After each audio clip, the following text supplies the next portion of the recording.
Hey guys, welcome to my channel. Today we have topic parturition and lactation. तो देखो ये इसमें दो टॉपिक है और दोनों छोटे छोटे हैं. ठीक है. सबसे पहले पार्चुरेशन. तो देखो पार्चुरेशन का मतलब क्या है कि it is the expulsion of foetus या फिर आम भाषा में कहें तो डिलीवरी. ठीक है. Normally known as delivery. तो देखो ये जो पार्चुरेशन है, ठीक है, ये एक कॉम्प्लेक्स न्यूरो एंडोक्राइन प्रोसेस है. तो न्यूरो एंडोक्राइन प्रोसेस ये कह दो मैकेनिज़्म. ठीक है. मतलब कि जिसमें ब्रेन और एंडोक्राइन दैट मीन्स ग्लैंड, ठीक है, दोनों कहीं ना कहीं अपना रोल प्ले करेंगे. ठीक है. तो ये जो प्रोसेस है, ठीक है, ये सबसे पहले स्टार्ट कब होगा? ठीक है. पहली कंडीशन, जब जो फीटस है वो फुल्ली डेवलप्ड होना चाहिए. ये कहते डेवलप्ड होगा. ठीक है. तो देखो ये एक तरीके का मैकेनिज़्म है. तो ठीक है, तो अपने स्टेप बाय स्टेप पढ़ेंगे. जब इट विल स्टार्ट, ठीक है, व्हेन फीटस फुल्ली डेवलप्ड. अब ये जो फुल्ली डेवलप्ड फीटस है, ठीक है, फुल्ली डेवलप्ड फीटस, ठीक है, ये क्या करेगा? ये कुछ एक सिग्नल्स जो हैं, ठीक है, वो इंड्यूस करेगा with the help of induces some signals. ठीक है. कह दो with the help of placenta. ठीक है. कुछ एक सिग्नल्स इंड्यूस करवाएगा. ठीक है. That cause mild contraction in uterus. ठीक है. जो फुली डेवलप्ड फीटस है, ठीक है, वो कुछ एक सिग्नल्स इंड्यूस करवाएगा. ठीक है. यूट्रस के अंदर. ठीक है. माइल्ड कॉन्ट्रैक्शन, माइल्ड माने कि जो हल्के हों. ठीक है. तो ये हल्के हल्के कॉन्ट्रैक्शन जो होंगे, ठीक है, जो ज़्यादा स्ट्रॉन्ग नहीं होंगे, ठीक है, वो इंड्यूस करवाएगा. अब ये जो क्या नाम है, माइल्ड कॉन्ट्रैक्शन है, अब ये यूट्रस में हो रहा है. और जो यूट्रस के अंदर इस जो ड्यूरिंग प्रेगनेंसी, ठीक है, यूट्रस के अंदर अगर माइल्ड कॉन्ट्रैक्शन होगा या मान लो कोई भी हल्का फुल्का भी कॉन्ट्रैक्शन होगा, तो ये ट्रिगर करता है. ठीक है. सो दिस माइल्ड कॉन्ट्रैक्शन, ठीक है, विल ट्रिगर्स दी पिट्यूटरी, जो कि एक ग्लैंड है ना, pituitary gland, to release a hormone. ठीक है. Called oxytocin. ठीक है. याद रखना इसमें इसका रोल बहुत ज़्यादा इम्पोर्टेंट है. ठीक है. तो जो माइल्ड कॉन्ट्रैक्शन थी यूट्रस में, ठीक है, ये ट्रिगर करेगी, ठीक है, पिट्यूटरी ग्लैंड को टू रिलीज ऑक्सीटोसिन, जो कि एक हार्मोन है. ठीक है. और ये जो ऑक्सीटोसिन है, इसका अगर अपने फंक्शन देखें तो इसका फंक्शन क्या है? To contract smooth muscles contraction. ठीक है. To induce smooth muscles contraction. तो ऑक्सीटोसिन का फंक्शन यही है. अगर मैं लिखूं कि अगर इसका फंक्शन देखें तो फंक्शन क्या है इसका? ठीक है. To induce smooth muscles contraction. ठीक है. अब देखो, अब अपन को लग रहा होगा कि यार स्मूथ मसल कॉन्ट्रैक्शन तो इसमें अपने को चाहिए क्यों?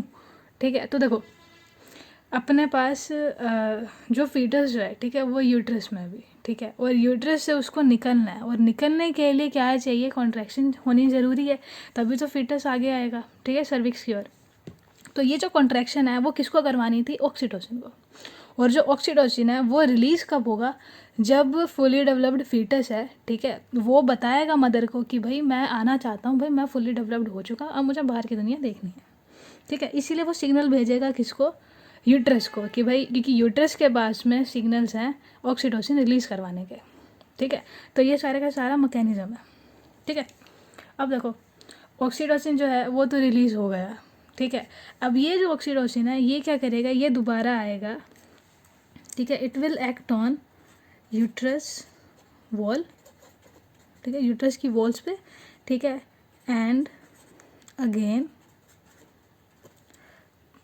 Contraction start. Again contraction starts. अब देखो ऑक्सीटोसिन जब यूट्रस वॉल पे आएगा तो कॉन्ट्रैक्शन और स्टार्ट हो जाएगी, ठीक है। तो देन इट विल, अब जब ऑक्सीटोसिन रिलीज हो जाएगा एक बार, तो उसके बाद में जो कॉन्ट्रैक्शन जो पहले माइल्ड थी वो स्ट्रॉन्ग हो जाएगी, ठीक है। तो स्ट्रॉन्ग कॉन्ट्रैक्शन स्टार्ट हो जाएगी यूट्रस में, जिससे कि जो फीटस है, ठीक है, वो मूव करना शुरू कर देगा। अब देखो, अब अपने को इसमें से एक चीज़ याद रखनी है कि ये जो माइल्ड कॉन्ट्रैक्शन थी, ठीक है, ये किसके कारण हुई थी? जब फुली डेवलप्ड फीटस जो था उसने सिग्नल भेजे थे, ठीक है। अब यहाँ पे एक अब ये एक तरीके से मान लो रिफ्लेक्स हो गया कि ठीक है, क्योंकि जो फुली डेवलप्ड फीटस है उसने सिग्नल भेजे, ठीक है, यूट्रस को। तो ये एक तरीके का रिफ्लेक्स है जिसको अपने क्या बोलते हैं? फीटल इजेक्शन रिफ्लेक्स, ठीक है। कई बार क्या होता है एग्ज़ाम में कंफ्यूज करने के लिए ऐसे पूछ लिया जाता है कि बताओ फीटल इंजेक्शन रिफ्लेक्स जो है, ठीक है, ये कौन इंड्यूस करवा रहा है? तो ये मतलब ये कौन इंड्यूस करेगा? Fully developed foetus with the help of placenta, ठीक है। अगर प्लेसेंटा नहीं आ रहा तो ऑब्वियसली कौन आएगा? फीटस, ठीक है।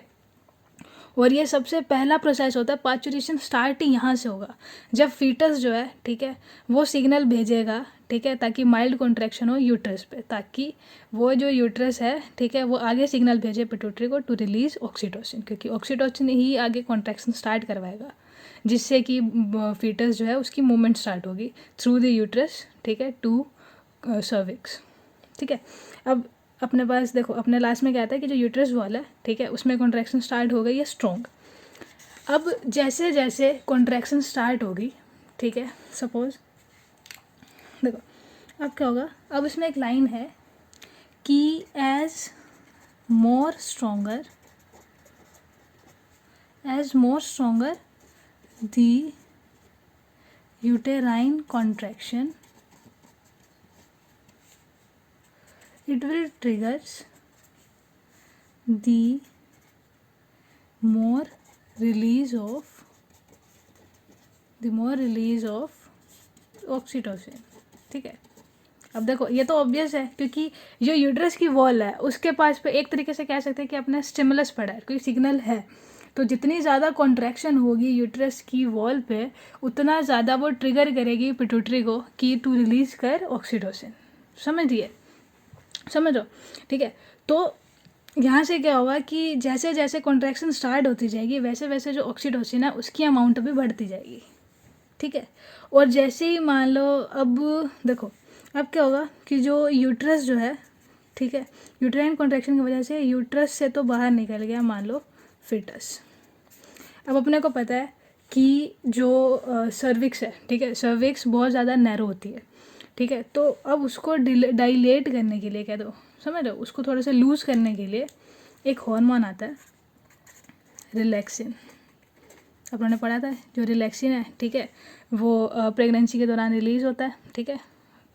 और कौन रिलीज़ करता है? प्लेसेंटा। तो प्लेसेंटा और वैसे ओवरी भी रिलीज़ करती होती है जनरली, ठीक है। तो जो रिलैक्सिन है अब यहाँ पे एक्ट करे, now relaxin will act on pubic symphysis जो अपनी हिप जॉइंट है, हिप जॉइंट नहीं कह सकते, जो प्यूबिक सिम्फाइसिस, या फिर यूँ कह लो कि जो पेल्विक गर्डल होती है अपनी, ठीक है, उसको क्या करेगा?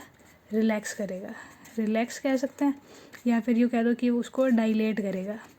डाइलेट करने से क्या होगा कि वो जो एरिया होगा, ठीक है, वो डाइलेट हो जाएगा, जिससे कि जो सर्विक्स है उसकी ओपनिंग थोड़ी सी बड़ी हो जाएगी। और जब बड़ी होगी, ठीक है, तो जो फीटस है, ठीक है, foetus now can come out from the female reproductive tract. तो ये जो पूरा प्रोसेस होगा इसको अपने क्या बोलेंगे? पार्चुरेशन। ये कहते हैं कि this will leads to the this, अब अगर मान लो सर्विक्स से बाहर निकल जाएगा, ठीक है, then this leads to parturition, ठीक है। कहने का मतलब कि जब बेबी कम आउट हो जाएगा यूट्रस से। अब देखो ये तो हो गया पार्चुरेशन। अब इसमें एक और डाउट आता है जनरली कि यार एक लेबर पेन नाम की चीज़ होती है, ठीक है, वो क्या होता है फिर? ठीक है, जो जनरली डिलीवरी के दौरान होता है। तो देखो लेबर पेन एक्चुअली में क्या है, जब ऑक्सीटोसिन, ठीक है, वो बहुत ज़्यादा स्ट्रॉन्ग करवाएगी, ठीक है, कॉन्ट्रैक्शन करवाएगी यूट्राइन वॉल्स में, उससे एक पेन जनरेट होगा। ये कहते हैं बहुत ज़्यादा पेन होता है उसमें, तो वो जो पेन होता है ना उसको जनरली अपने कहते हैं कि हाँ जी वो क्या लेबर पेन है। तो अपने कह सकते हैं कि लेबर पेन है क्या, it is the strong contraction, क्योंकि अपने को पता है बहुत ज़्यादा स्ट्रॉन्ग कॉन्ट्रैक्शन होती रहेगी जैसे जैसे ऑक्सीटोसिन की रिलीजमेंट होएगी, है ना। तो strong contraction of uterine muscles या जो भी है, uterine walls, sorry not muscles, walls, है ना। और अगर यूँ बोल रहे हैं कि उसको इंड्यूस कौन करवाता है, लेबर पेन किसकी वजह से होता है, तो उसमें आंसर क्या आएगा, ऑक्सीटोसिन, कि ऑक्सीटोसिन है वो जनरली करवाता है लेबर पेन, ठीक है। देखो अब ये तो था टॉपिक अपना पार्चुरेशन, ठीक है। अब दूसरा जो छोटा टॉपिक था वो था लैक्टेशन। तो देखो जो लैक्टेशन है उसका बेसिकली मीनिंग क्या था कि formation of milk in mammary glands, है ना। तो देखो अब स्टार्ट कब होगा, ये स्टार्ट होगा ड्यूरिंग प्रेगनेंसी, है ना, जब जो मेमरी ग्लैंड्स थे, है ना, वो दे विल अंडरगो डिफरेंशिएशन, ठीक है, and they will start producing milk. तो उस टाइम पे उन्होंने स्टार्ट किया था, but at the end of pregnancy,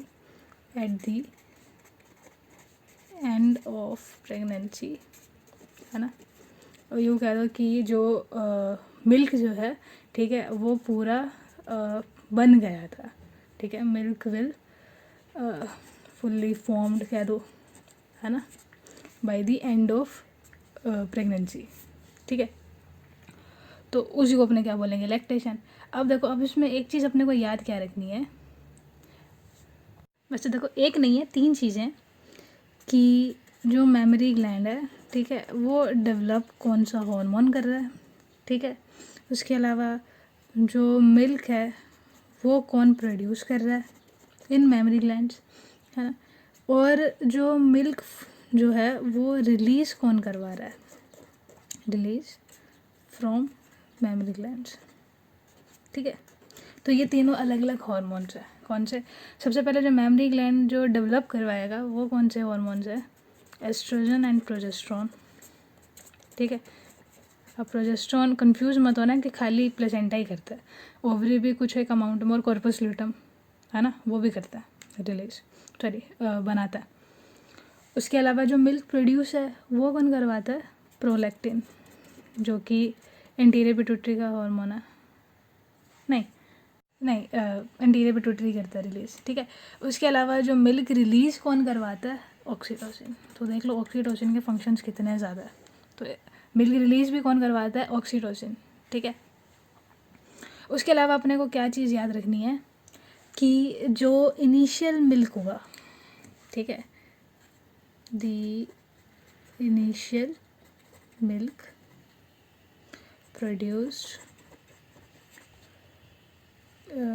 produced after the parturition, है ना, ये कह दो डिलीवरी, तो उसको अपने क्या बोलेंगे, कोलेस्ट्रॉम, स्पेलिंग देख लेना, ठीक है। The initial milk produce after the parturition, तो उसको अपने क्या बोलेंगे, कोलेस्ट्रॉम, ठीक है। अब ये स्पेशल नेम क्यों दे रखा है क्योंकि ये जो कोलेस्ट्रॉम है एक्चुअली में ये इसलिए है क्योंकि ये जो मिल्क प्रोड्यूस होगा ना स्टार्टिंग में, है ना, तो वो मिल्क के साथ में जो है ना कुछ एक एंटीबॉडीज़ जैसे कि IgA, ठीक है, वो भी प्रेजेंट होगी हाई अमाउंट में, ठीक है, इन द मिल्क, और इसीलिए लैक्टेशन जो है ना ज़रूरी है स्टार्टिंग के दिनों में, ठीक है, ठीक है। तो इसीलिए जो इनिशियल जो है ना लैक्टेशन वो ज़रूरी है, ठीक है, for the new born baby, क्योंकि उसमें कुछ एक एंटीबॉडीज़ प्रेजेंट होती है, और अगर एंटीबॉडीज़ में भी स्पेसिफिक कोई पूछे तो IgA, ठीक है। तो ये टॉपिक अपना इतना ही, ठीक है। अब ये चैप्टर यहाँ पे ख़त्म हो गया, कोई डाउट्स हो तो please write down in comment. Thank you and take care.